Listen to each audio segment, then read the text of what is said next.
Good morning, YouTube fans. It is 2:10 a.m. Sunday morning. And I would like to talk about some of the stigmas that people have on those with diseases such as hepatitis C, diabetes, and so forth.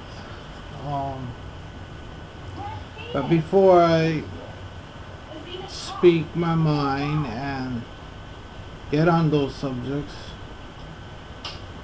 I'd like to say that I really regret the way the rhythm of my videos are.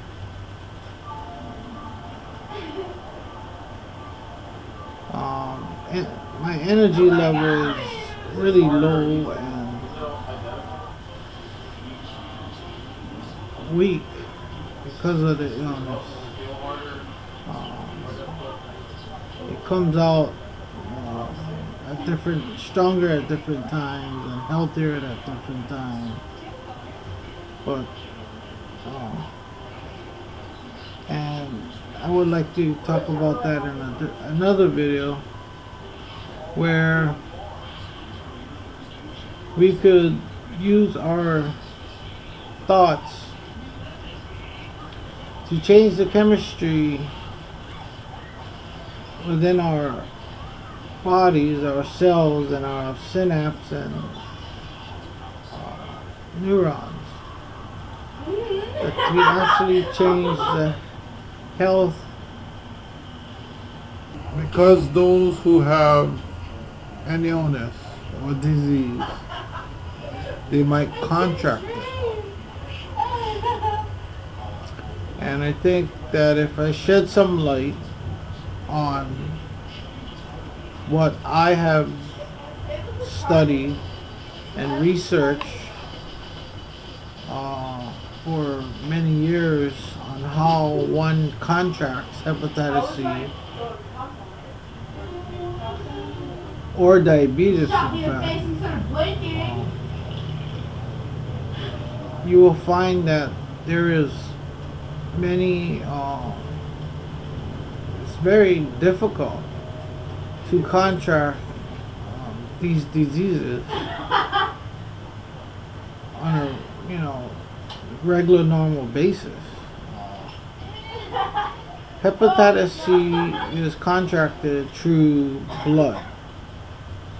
Any type of blood can come from how I got it from shaving. I live with a Hanai dad who was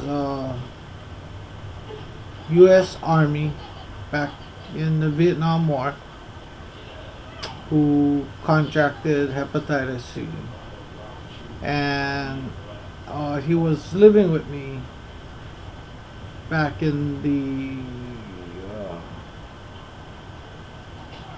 let's say what, early mid 80s, 84, 85, maybe 86, and that this was the time where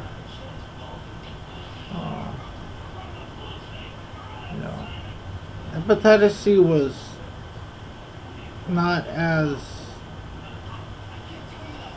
how do you say it?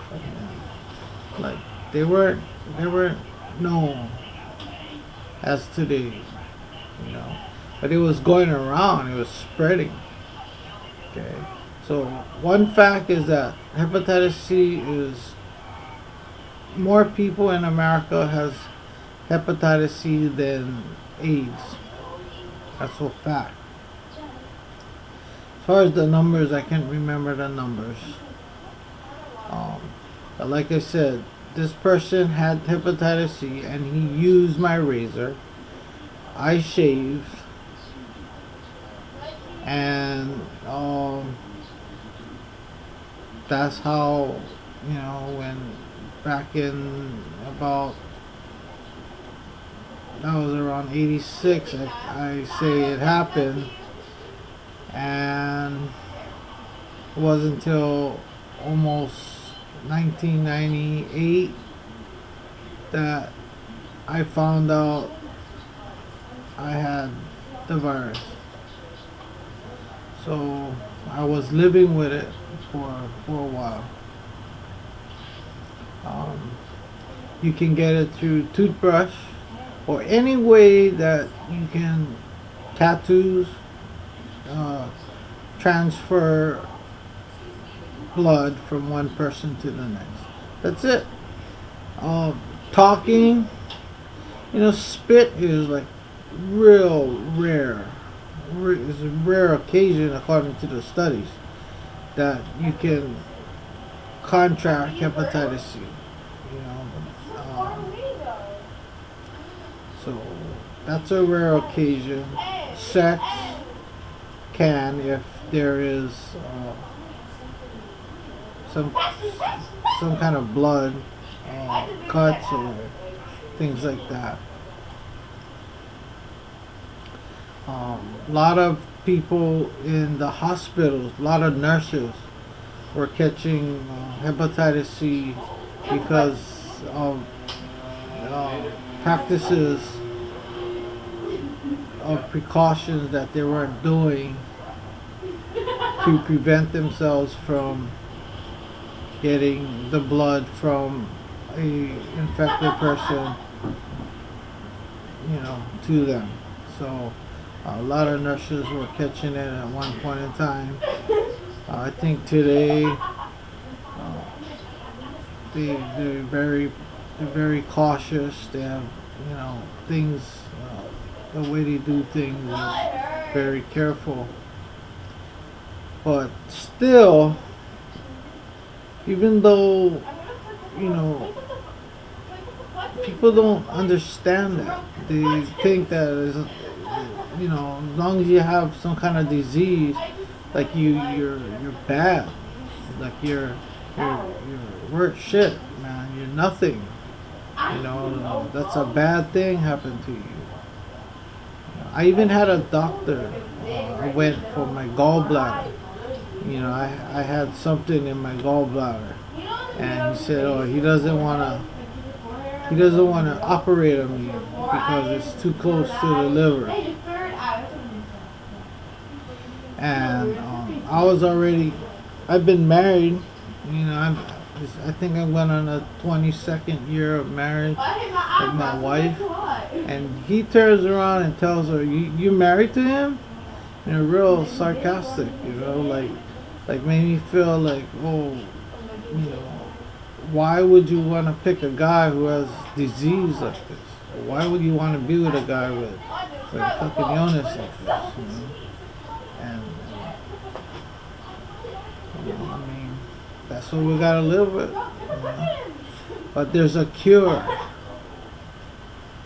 I cured it once. I can cure it again. And these videos I'm gonna document the steps in the process, the things that I go through, the emotions that I go through, the different obstacles, everything. I'm gonna try to get it on video. I guess I want to say that there will be side effects, and I hope that I make it through the side effects, because I'm already sick. Man. My appetite has changed. I don't feel like eating. My stomach is sore. I sleep a lot. I'm out just for a few hours. I sleep. Wake up, stay up for a little while, and go back to sleep. I try to get some work done. I know, right? So, once that interferon and riboflavin, or whatever you call it, gets into my system, I really hope that I'm strong enough to handle it. and I will keep you posted. I want to ask, for encouragement. Uh, Subscribe to my channel. You know, uh, Send me comments. Help me keep my spirits up, and I will keep you posted on the different emotions and studies that I'm researching on this process. Okay? Bye-bye.